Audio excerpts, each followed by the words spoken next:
फिर से क्लास 7 की साइंस पढ़ने वाले हैं। इसके पहले वाले लेसन 2 में अपन ने देखा था, न्यूट्रिशन देखा था कि न्यूट्रिशन होता क्या है और कितने टाइप का होता है। फिर हमने थोड़ा सा आपको ह्यूमन के बारे में बताया था कि ह्यूमन में न्यूट्रिशन की प्रोसेस किन किन स्टेप से होती है। अब अपन को देखना है इसी में पार्ट 2 में देखेंगे मोड ऑफ न्यूट्रिशन। क्या मोड ऑफ न्यूट्रिशन? तो अलग अलग लिविंग बींग्स में न्यूट्रिशन भी अलग अलग तरीके से होता है। जैसे अगर अपन लोग यूनिसेलुलर लिविंग बींग्स देखें तो यूनिसेलुलर लिविंग बींग्स क्या कहलाते हैं? यहाँ पे हमने एक वर्ड बोला क्या, यूनिसेलुलर। ठीक है, तो यूनिसेलुलर वो होते हैं जिनमें ओनली वन सेल होती है। क्या होती है? ओनली वन सेल, वो कहलाते हैं क्या, यूनिसेलुलर। अब यूनिसेलुलर में न्यूट्रिशन देखें तो यूनिसेलुलर में न्यूट्रिशन बहुत अलग तरीके से होता है। उसमें कोई अलग अलग स्पेशल कोई ऑर्गन होते नहीं है, उसमें केवल एक ही सेल होती है, तो वो अपने आप को मॉडिफाइड कर देती है। जैसे सबसे अच्छा एग्जाम्पल क्या होता है? अमीबा। अमीबा क्या है? अमीबा एक अपना यूनिसेलुलर है। क्या है? यूनिसेलुलर, मतलब एक ऐसा ऑर्गन है जिसमें केवल एक सेल प्रेजेंट होती है। क्या होती है? एक सेल प्रेजेंट होती है। जैसे इसका डायग्राम देखें तो ये इर्रेगुलर शेप का होता है, इस तरीके से होता है। तो अब इसमें न्यूट्रिशन देखें तो ये है कि अपना क्या, अमीबा। क्या है? अमीबा। अब ये अमीबा, उसके सामने क्या रखा है? ये फूड रखा है। ये हो गया अपना क्या, अमीबा, और ये हो गया अपना क्या, फूड मटेरियल या फूड पार्ट। तो अब इसमें ये अपने आप को, ये जो किनारे वाले पोर्शन है ये अपने आपको थोड़ा सा मॉडिफाई करेंगे। जो ये किनारे वाले पोर्शन है इनको बोलते हैं क्या, स्यूडोपोडिया। क्या बोलते हैं? स्यूडोपोडिया। ये इनके ऑर्गन का नेम है। तो ये अपने तरीकों का, अपने इसको इस तरीके से करेगा। ये फूड मटेरियल यहाँ पे आ जाएगा। ठीक है, फिर अगले स्टेप में ये अपने आप को और डीपली करेगा।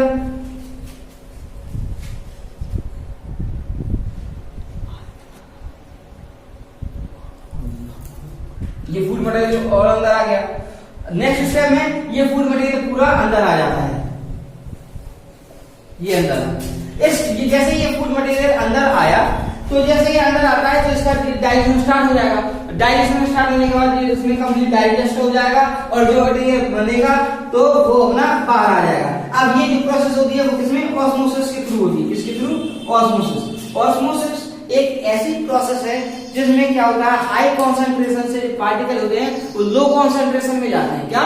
लो कॉन्सेंट्रेशन में जाते हैं। तो ये प्रोसेस क्या होती है? अमीबा की होती है। किसकी? अमीबा की। अमीबा एक यूनिसेलुलर लिविंग बींग्स है जिसमें क्या होता है, अलग डिफरेंट तरीके से न्यूट्रिशन होता है। इसमें देखें, अगर इसको नॉर्मल कहें तो इसमें फेगोसाइटोसिस के थ्रू होता है। क्या? फेगोसाइटोसिस। और इसमें जो ये ऑर्गन होते हैं इनको स्यूडोपोडिया कहते हैं। ये जो बनता है ये अपना फूड है और यहाँ पे जो गड्ढा बना है इसको बोलेंगे क्या, अपन लोग फूड वैक्यूल। क्या बोलेंगे? फूड वैक्यूल बोलेंगे। ये फूड वैक्यूल में अंदर फूड चला जाएगा और ये धीरे धीरे अपना बंद हो जाएगा। अगले स्टेप में बंद हो गया और ये जो ये लेयर है ये अपने आप हट जाएगा। क्यों? क्योंकि ये यूनिसेलुलर है तो एक ही जो भी प्रोसेस होगी उसमें एक ही सेल के अंदर होगी। अब ये लेयर यहाँ पे हट गई, ये फूड कैसा हो गया, अंदर आ गया। अंदर आने के बाद इसका पूरा डाइजेशन हो जाएगा और डाइजेस्ट पूरा चला जाएगा और बाकी अपना न्यूट्रिशन फिर से अपने फूड के लिए तैयार हो जाएगा। तो यहाँ पे अपन ने देखा क्या, मोड ऑफ न्यूट्रिशन देखा किसमें, animal unicellular living beings, amoeba में देखा। इसके अलावा एक और नेक्स्ट अपना स्टेप है क्या, nutrition in some insect. Insect देखें तो इंसेक्ट में सबसे बहुत सारे होते हैं, जैसे कि अपना मॉस्किटो है और फ्लाई है। इसके अलावा मक्खी, बी, ये बहुत सारे होते हैं। ठीक है, तो इनमें देखा जाए कि न्यूट्रिशन किस तरीके से होता है। तो आपने देखा होगा जैसे ये अपना हाथ है, ठीक है, यहाँ पे मॉस्किटो आया। जैसे मॉस्किटो बैठेगा तो इसमें क्या होते हैं, सकिंग पाइप होते हैं। क्या होते हैं? Sucking pipe. ये सकिंग पाइप क्या करता है, ये अपने बॉडी पे बैठ के क्या करता है, अपना ब्लड को सक कर लेता है, चूस लेता है। ठीक है, तो ये अपने सकिंग पाइप के थ्रू ब्लड को चूस रहा है, ये इसमें क्या हो जाएगा, न्यूट्रिशन हो जाएगा। किसके थ्रू हुआ है? सकिंग पाइप के थ्रू हुआ है। तो इंसेक्ट में सकिंग पाइप के थ्रू भी न्यूट्रिशन हो जाता है। इसके बाद देखें न्यूट्रिशन इन ह्यूमन बीइंग। क्या? Nutrition in human being. तो न्यूट्रिशन ह्यूमन बीइंग में देखा जाए तो कई स्टेप में होता है। सबसे पहला तो होता है क्या, इंजेक्शन। लास्ट क्लास में हमने थोड़ा सा आपको बताया था इसके बारे में। इंजेक्शन होता है, इसके बाद फिर होता है अपना डाइजेशन। डाइजेशन के बाद नेक्स्ट स्टेप होता है अपना एब्जॉर्प्शन। एब्जॉर्प्शन के बाद होता है एसिमिलेशन। एसिमिलेशन के बाद लास्ट में क्या होता है डाइजेशन। अब यहां पे देखा जाए तो सबसे पहले इंजेक्शन देखें। क्या इंजेक्शन? तो इंजेक्शन होता क्या है? तो फूड मटेरियल को अपनी बॉडी के अंदर लेना या माउथ कैविटी में अंदर जाना क्या कहलाता है? इंजेक्शन कहलाता है। मतलब जो फूड मटेरियल होता है बाहर से मुंह के अंदर लेंगे तो उस प्रोसेस को बोलेंगे क्या? इंजेक्शन। अब यहाँ पे जो इंजेक्शन होता है उसका किस में जाता है? माउथ में जाता है। अब माउथ के भी बहुत सारे पार्ट होते हैं, जैसे माउथ में अपने टीथ होंगे। क्या होंगे? टीथ होंगे और टंग होगी। अब ये टीथ क्या होते हैं? टीथ हमने लास्ट क्लास में आपको बताया था, फिर से बता रहे हैं। टीथ अपने 4 टाइप के होते हैं। कितने टाइप के होते हैं?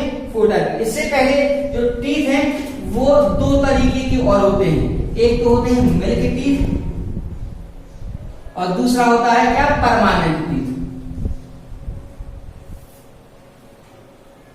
मिल्क टीथ क्या कहलाते हैं? इसको बोलते हैं दूध के दांत। तो आपने बच्चों में देखा जो छोटे छोटे बच्चे होते हैं उनके दूध के दांत होते हैं। जो दूध के दांत होते हैं वो कितनी बार? पहली बार के जो दांत हैं वो टूट जाते हैं, फिर दूसरी बार आते हैं। तो ये जो दूसरी बार जो दांत आ रहे हैं ये अपने लाइफ टाइम रहते हैं, जिनको क्या बोलते हैं हम लोग? Permanent teeth. मतलब ह्यूमन बीइंग्स में जो टीथ होते हैं वो 2 बार आते हैं। एक तो सबसे पहले मिल्क टीथ आता है, ठीक है, उसके टूटने के बाद फिर अपने लाइफ टाइम के लिए आते हैं, जिनको क्या बोलते हैं? Permanent teeth. अब इसके बाद अगर दांत टूट जाता है तो कभी नहीं आएगा, फिर तो आप लोग क्या नकली दांत लगवाना पड़ेगा। ठीक है, क्या नकली दांत लगवाना पड़ेगा। अब यहाँ पे फिर से देखें टीथ के टाइप। तो एक तो होता है अपना इंसीजर, एक होता है कैनाइन, फिर होता है प्रीमोलर, फिर होता है मोलर। लास्ट क्लास में हमने ये भी सभी बताए थे कि इंसीजर का फंक्शन क्या होता है। तो इंसीजर क्या होता है? इंसीजर जो अपने आगे के जो टीथ होते हैं ये कहलाते हैं इंसीजर। जो क्या करते हैं? जो फूड को क्या कर देते हैं? इसको काट देते हैं। मतलब इसका बाइटिंग में, इसके फूड को बाइट करने में इसकी हेल्प चाहिए होती है, जिसकी इंसीजर है। फिर आता है अपना क्या? कैनाइन। कैनाइन टीथ वो होते हैं जो चीड़ फाड़ के काम में आते हैं, जैसे मतलब गन्ना वगैरह खाते हैं या जो जानवर मांस खाते हैं तो उसमें ये क्या कैनाइन होते हैं। फिर आता है क्या? प्रीमोलर। क्या? प्रीमोलर। प्रीमोलर का मीन्स होता है ऐसे टीथ जो फूड को च्यू करते हैं, चबाते हैं, वो कहलाता है प्रीमोलर। फिर लास्ट में आता है क्या? मोलर। मोलर वो टीथ होते हैं जो सब अपने फूड मटेरियल को क्या बिल्कुल बारीक पीस देते हैं, पेस्ट बना देते हैं। अब यहाँ पे इन्होंने फूड मटेरियल क्या कर दिया? कट कर दिया, च्यू कर दिया, पीस दिया और पेस्ट बना दिया। अब इसमें जो टंग होती है, टंग में एक एंजाइम होता है। कौन सा? सबसे पहले तो टंग से सलाइवा निकलती है, लार निकलती है। इस लार में एक एंजाइम होता है टाइलिन एंजाइम। क्या? टाइलिन। अब आप कहोगे सर ये तो पी से स्टार्ट हो जाता है, यहाँ पे पी अपना साइलेंट होता है और टाइलिन इसका नेम होता है। तो ये टाइलिन एंजाइम क्या कर देता है? इस फूड को डाइजेस्ट करता है। क्या करता है? डाइजेस्ट।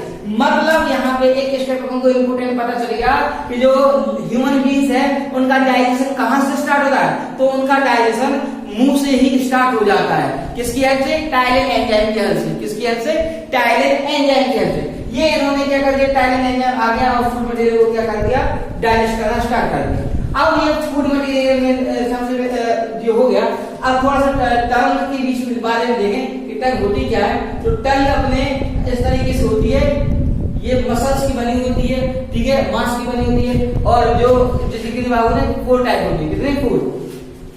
सबसे पीछे वाला क्या होता है? बिटर। मतलब जो जीभ का सबसे पीछे वाला भाग होता है वो अपन को बिटर टेस्ट के बारे में बताता है। फिर अपना सॉल्टी टेस्ट के बारे में बताता है, बीच वाला भाग। फिर उसके आगे का भाग अपन को किसके बारे में क्या बोलते हैं? जो तीखा वगैरह होता है उसके बारे में बताता है। और सबसे आगे वाला पोर्शन क्या बताता है? अपन को स्वीट के या मीठे के बारे में बताता है। ठीक है, अब बताते कैसे? तो आपने अपनी जीभ देखी होगी इस तरीके से। अब अपनी जीभ देखना, जीभ में देखना तो उसमें व्हाइट व्हाइट कलर के छोटे छोटे बड दिखाई देंगे। ठीक है, बड दिखाई देंगे, उन्हीं को बोलते हैं क्या? Taste bud. क्या बोलते हैं? Taste bud. ये जो बिटर, सॉल्ट, स्वीट वगैरह ये क्या है?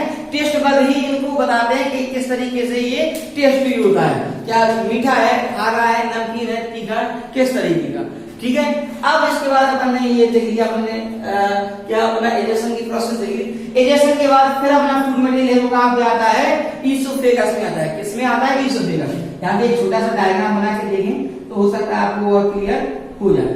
ये अपना माउथ कैविटी है, माउथ कैविटी से फूड अपना काम किया जाता है यहाँ पे। ये एक पाइप होती है, फूड पाइप होता है, क्या, फूड पाइप, ठीक है, जिसका अदर नेम क्या है, ईसोफेगस।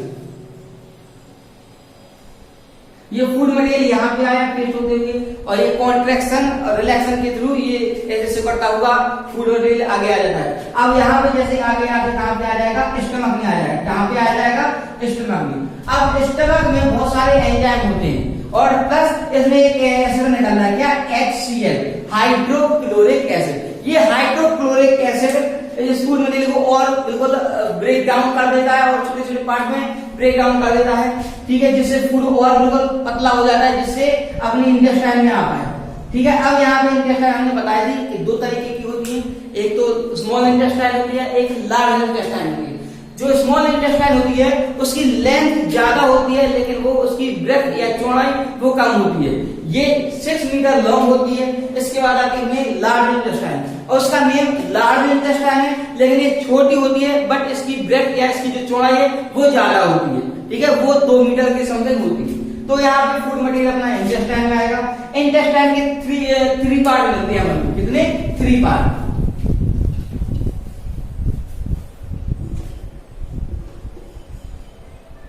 ये स्मॉल इंटेस्टाइन है, इसके 3 पार्ट मिलेंगे। एक तो होगा डिओडेनम, सॉरी, एक आएगा सबसे पहले इलियम, फिर आएगा अपना डिओडेनम,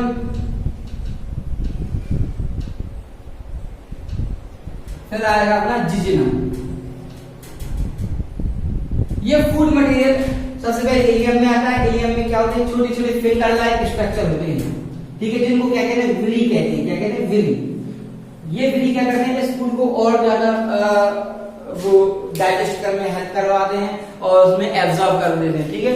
फिर अपने डिओडेनम के पास जाना है, फिर जिजिनम के पास, फिर यहाँ से होते हुए फिर अपनी लार्ज इंटेस्टाइन में चला जाता है। तो यहाँ पे मैंने ये देखा कहाँ कहाँ फूड मटेरियल अपना जा रहा है, किस तरीके से डाइजेस्ट हो रहा है। अब अपना हमें स्टेप क्या है, अपन ने इंजेक्शन देखा, अब देखना है डाइजेशन। तो फूड मटेरियल का जो लार्ज ऑर्गेनिक कंपाउंड फूड में है, उनका छोटे छोटे भागों में डिवाइड होना और डाइजेस्ट होना, या और जो फूड मटेरियल है उससे न्यूट्रिएंट्स बाहर निकल जाना, क्या कहलाता है, डाइजेशन कहलाता है। डाइजेशन हमारा माउथ से स्टार्ट होकर स्मॉल इंटेस्टाइन तक चलता है। कहां से, माउथ से लेके स्मॉल इंटेस्टाइन तक चलता है। फिर आता है क्या, एब्जॉर्प्शन। क्या, एब्जॉर्प्शन। इसमें क्या होता है, जैसे फूड मटेरियल अपना यहाँ पे आया, इंटेस्टाइन में आता है, तो इंटेस्टाइन में जैसे फूड मटेरियल पहुंचा, उसमें बहुत सारे न्यूट्रिएंट होते हैं, जैसे कार्बोहाइड्रेट हो गया, फैट हो गया, प्रोटीन हो गया, बहुत सारे मिनरल्स होते हैं। तो ये सब के सब यहाँ पे ब्लड में मिल जाते हैं। किसमें मिल जाते हैं, ब्लड में मिल जाते हैं। किसमें, ब्लड में मिल जाते हैं। और ब्लड सर्कुलेटरी सिस्टम के थ्रू ये डिफरेंट भागों तक पहुंच जाता है। किस मेथड में, एब्जॉर्प्शन। मतलब जो फूड मटेरियल में जितने भी न्यूट्रिएंट्स होते हैं वो ब्लड में मिल के और डिफरेंट ऑर्गन तक पहुंच जाते हैं। ये कहलाती है क्या, अपना एब्जॉर्प्शन। अब एब्जॉर्प्शन के बाद फिर एसिमिलेशन आता है। क्या, एसिमिलेशन। जो न्यूट्रिएंट डिफरेंट ऑर्गन पे गए हैं, उन न्यूट्रिएंट्स का अच्छे तरीके से यूज करना। क्या करना, यूज करना। जैसे कार्बोहाइड्रेट वगैरह आया, जैसे कार्बोहाइड्रेट आएगा तो डिफरेंट ऑर्गन्स के पास वो चला जाएगा, उनको क्या, एनर्जी प्रोवाइड हो जाएगी। जैसे ही एनर्जी मिलेगी तो अपने अंदर भी एनर्जी आ जाएगी, ठीक है। फिर लास्ट में होता है क्या, एजेशन। एजेशन क्या कहलाता है, जब फूड मटेरियल टोटली डाइजेस्ट हो जाता है, तो कुछ ऐसे सब्सटेंस होते हैं जो डाइजेस्ट नहीं होते हैं, तो उन अनडाइजेस्टेड मटेरियल को बॉडी से बाहर निकालना क्या कहलाता है, एजेशन कहलाता है। क्या कहलाता है, एजेशन कहलाता है, ठीक है। तो आज अपन ने फिर से न्यूट्रिशन इन ह्यूमन बीइंग देखा है। क्या देखा है, न्यूट्रिशन इन ह्यूमन बीइंग देखा है, और इसमें इसके सारे पार्ट्स देखे हैं, ठीक है। अब अपना नेक्स्ट टॉपिक है, इसमें थोड़ा सा देखेंगे। हाँ, तो अब अपना नेक्स्ट टॉपिक है, छोटा सा टॉपिक है, रूमिनेंट है। क्या है, रूमिनेंट। रूमिनेंट या फिर हम लोग कहेंगे जो एनिमल्स होते हैं, जानवर होते हैं, उनमें डाइजेशन देखना है। तो जो जानवर घास पत्ती खाते हैं, तो उनमें उन घास पत्ती में क्या होता है, स्टार्च होता है। क्या होता है, स्टार्च। तो स्टार्च के डाइजेशन के लिए क्या होता है, एक ऑर्गन होता है क्या, रूमिनेंट। ये कहाँ होता है, स्टमक में होता है, किसमें, स्टमक में। तो जितने भी जानवर होते हैं जो घास पत्ती खाते हैं, हरी घास पत्ती खाते हैं, उनमें रूमिनेंट के थ्रू डाइजेशन होता है, इसके थ्रू, रूमिनेंट के थ्रू डाइजेशन होता है। अब इसमें यहाँ पे देखें तो जो रूमिनेंट के थ्रू जब डाइजेशन होता है तो इस प्रोसेस को बोलते हैं रूमिनेशन बोलते हैं। क्या बोलते हैं, रूमिनेशन। यहाँ पे एक छोटी सी डेफिनेशन दी हुई है, अगर आप लोग इसको देखें तो इसका क्या हो जाएगा, the reticulum return this food to the mouth, the reticulum return this food to mouth and food through chewing. मतलब जो फूड मटेरियल है वो धीरे वो जब चबाती रहती है। आपने देखा होगा जैसे भैंस क्या है, जब कुछ खाती है तो बराबर जुगाली करती है, च्यू करती रहती है, ठीक है। वो इतना च्यू क्यों करती है, क्योंकि घास पत्ती खा रही है और घास पत्ती में स्टार्च होता है और स्टार्च को डाइजेस्ट होने में थोड़ा सा टाइम लगता है, ठीक है। तो इसलिए उसको बराबर कंटिन्यू च्यू करती है। जब वो बिल्कुल से च्यू हो जाता है, उसका स्टार्च का डाइजेशन होता है, फिर जाके ये फूड मटेरियल है अपना डाइजेस्ट फूड मटेरियल और आगे जाता है और कहाँ पे, स्टमक में पहुंचता है। स्टमक में पहुंचने के बाद वहां पे क्या, उसका डाइजेशन हो जाता है, इसको क्या हो जाता है, डाइजेशन हो जाता है, ठीक है। तो इस लेसन में अपन ने न्यूट्रिशन इन एनिमल देखा और एनिमल्स में भी देख लिया और ह्यूमंस में भी देख लिया, इंसेक्ट में देखा है और यूनिसेलुलर जैसे कि अमीबा में देखा है। अब इस चैप्टर में अगर आपको कोई प्रॉब्लम होती है तो आप हमें कमेंट करें और बताएं, जिससे हम आपकी जो प्रॉब्लम है वो सॉल्व कर देंगे। बाकी को आपको ये लेसन एक बार पूरा पढ़ना पड़ेगा, एक बार रीड कर लेंगे तो आपको क्लियर हो जाएगा कि सर ने हमें क्या क्या बताया था, इसका मेन मीन क्या है। क्योंकि जब तक हमने एक्सप्लेन किया, लेकिन जब तक आप लोग पढ़ोगे नहीं तो उसके क्वेश्चन आंसर कैसे पता चलेंगे आपको। तो ये आपके लिए होमवर्क रहेगा कि उसकी एक्सरसाइज फाइंड आउट करें और उसके क्वेश्चन भी फाइंड आउट करें, ठीक है। और इसके अलावा अगर आपको कोई प्रॉब्लम आती है तो हमें बताएं और हम आपको सारे के सारे प्रॉब्लम सॉल्व कर देंगे नेक्स्ट क्लास में, ठीक है। तो इतना इस टॉपिक में इस लेसन में अपना इतना ही होता है। Thank you.